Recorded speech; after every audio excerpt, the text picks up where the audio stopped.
I was watching Neil deGrasse Tyson talk about getting older and the importance of continuing to learn as you get older. And it's one of those things that a lot of people intuitively know, but you still need to kind of hear it. And the thing that was left out of this video that I kind of wanted to expand upon is how do you go about actually doing that, especially in this modern age that we live in. Now, as somebody who has spent the last 10 plus years of my life watching a lot of YouTube, I have watched a lot of YouTube. I can tell you that there are different ways to go about learning new things. A lot of people think that you have to sit down and read a bunch of books, read the classics, read all this stuff. And yeah, that's a way to go, and that's the way it was traditionally done. I would say that me personally, I probably know the concepts from most of the classical books that were written back in the day. Not because I've read them, because I have not, but because I've watched a lot of content related to learning about things. So while I might not be able to quote a book to you, you might bring up some kind of a classical book and bring up a reference to that, and I might be like, ooh, that sounds familiar to me. I think I know about that. I haven't read the book, I don't know the story itself, but I know the important references from that story, which is really what you're trying to get out of a book when you read it. You're not necessarily trying to be able to quote verse and all of that stuff. You're trying to get ideas out of the book that it's trying to teach you, whether it's a science book or a philosophy book or a play or whatever it is.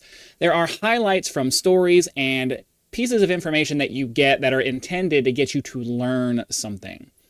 And in this modern time that we have now, with so much media available, you have access to insane amounts of information.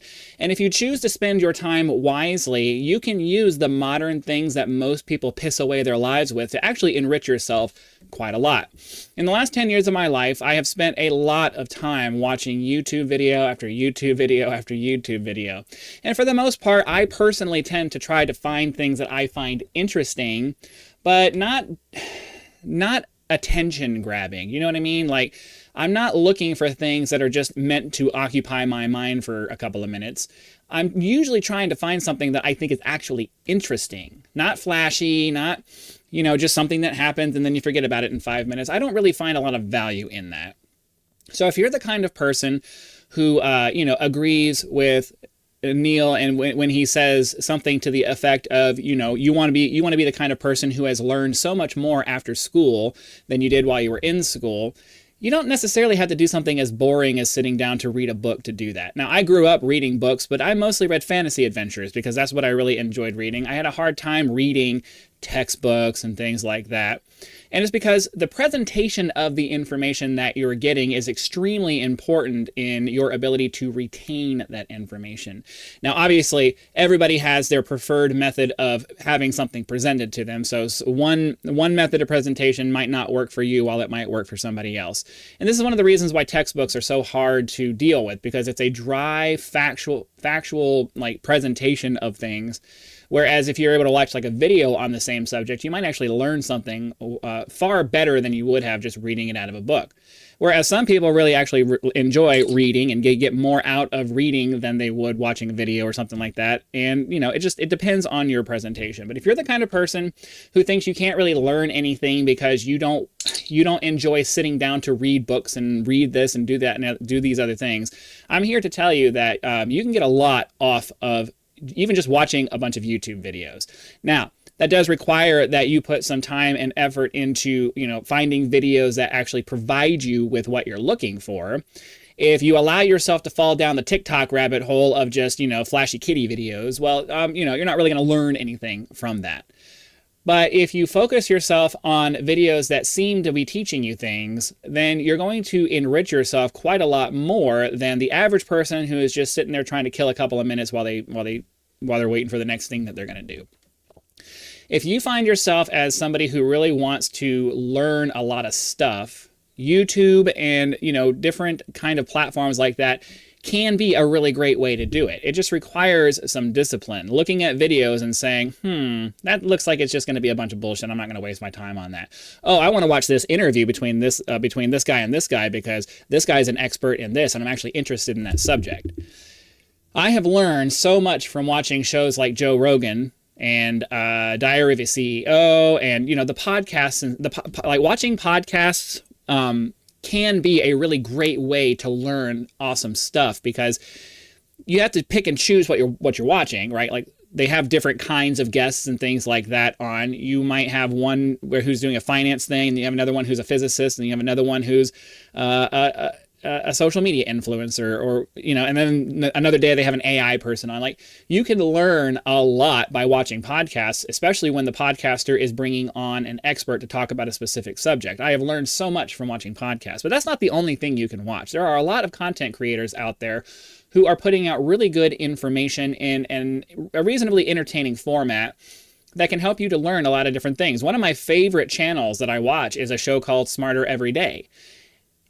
Destin goes out and does amazing things, and he started from nothing, and he's built it up into a place where he's actually getting access to nuclear fucking power plants. He showed a video of pulling the nuclear fuel rod out and moving it over to the storage tank and replacing it with a fresh one. I mean, that's not something that the average person could even do, but this is on YouTube for free, and you don't have to spend any money to get access to it. So if you're smart about your consumption, just like everything else in the world, if you want to have a physically fit body, you have to have the discipline to exercise, and you have to have the discipline to not eat a bunch of crap, and you're going to have a much better body in exchange for that. In the same way, you can participate in things that have traditionally, been portrayed as brain rot or TikTok brain or things like that. But if you're careful about what you choose to consume for your mental state, you can actually become quite mentally strong, quite wise, quite knowledgeable on a range of different subjects. And, you're going to feel better as a person because you know a lot, and you're able to judge things based off of a wide array of knowledge rather than, I learned this in school 20 years ago and that's just the way that it is. Because Neil makes a good point here. You go to school, you learn a bunch of stuff, but that's based off of when you were back in school, right? And especially back then, you're young, you're energetic, you're inattentive because you got so many other things that your biology is telling you need to be doing, and your brain is telling you need to be doing. You're not fully developed. You're not really invested in learning. And it isn't until you become an adult and you start to realize the importance of knowledge and how powerful it can be for you that you really start paying attention. So it's really important that you take some time to think about, how are you spending your time on a platform like YouTube? Are you watching Mr. Beast? Or are you watching things that are actually going to feed your mind and get you to think about things in a different way, or teach you something you didn't know before, or maybe change something you thought you knew into something else? Because those are the things that make us well-rounded people. You can get way more than even just a college equivalent education by just watching the right kinds of YouTube videos. I know way more now than I ever would have got from any kind of a college degree just from watching YouTube, just from reading blogs, just from all of these different things that are on the internet. So take some time to think about that and kind of decide how you want to spend your time online. Entertainment is great. I don't want to say that you shouldn't watch things like Mr. Beast, but I want to refer you to a movie called Finding Forrester, where it is a fictitious author who spends most of his life locked up in his apartment because he wrote one book and some tragic things happened to him, and he never wrote another book, and he was afraid to deal with people. And a young man comes into his life that is gifted, and Forrester starts training him to, write. And the young man is surprised when Forrester pulls out the National Enquirer, and he's like, "You read that junk?" And Forrester was like, "Well, yeah, I read the New York Times for dinner, but I read the Enquirer as my dessert." It is nice to have attention distraction things like Mr. Beast that are just flashy. They're not intended to teach you anything. They're not intended to be productive. It gives you a break from working your brain. But you want to be careful to not spend all of your time on that, or most of your time on that. You really want to be spending as much time as you can stand on watching things that give you knowledge and experience and, a general well-rounded education. And then, when you're done with all of that and you just need a break from the world, you go watch a Mr. Beast video or a Cute Kitties video or whatever else it is that you want to do. How you spend your time is going to dictate the kind of person that you are going to be. And if you spend your time learning more, you're going to be much more prepared for the world that we live in. So that's all I wanted to say. Hit that like button, subscribe to help us reach our first 1,000 subscribers, and I'll see you for the next one.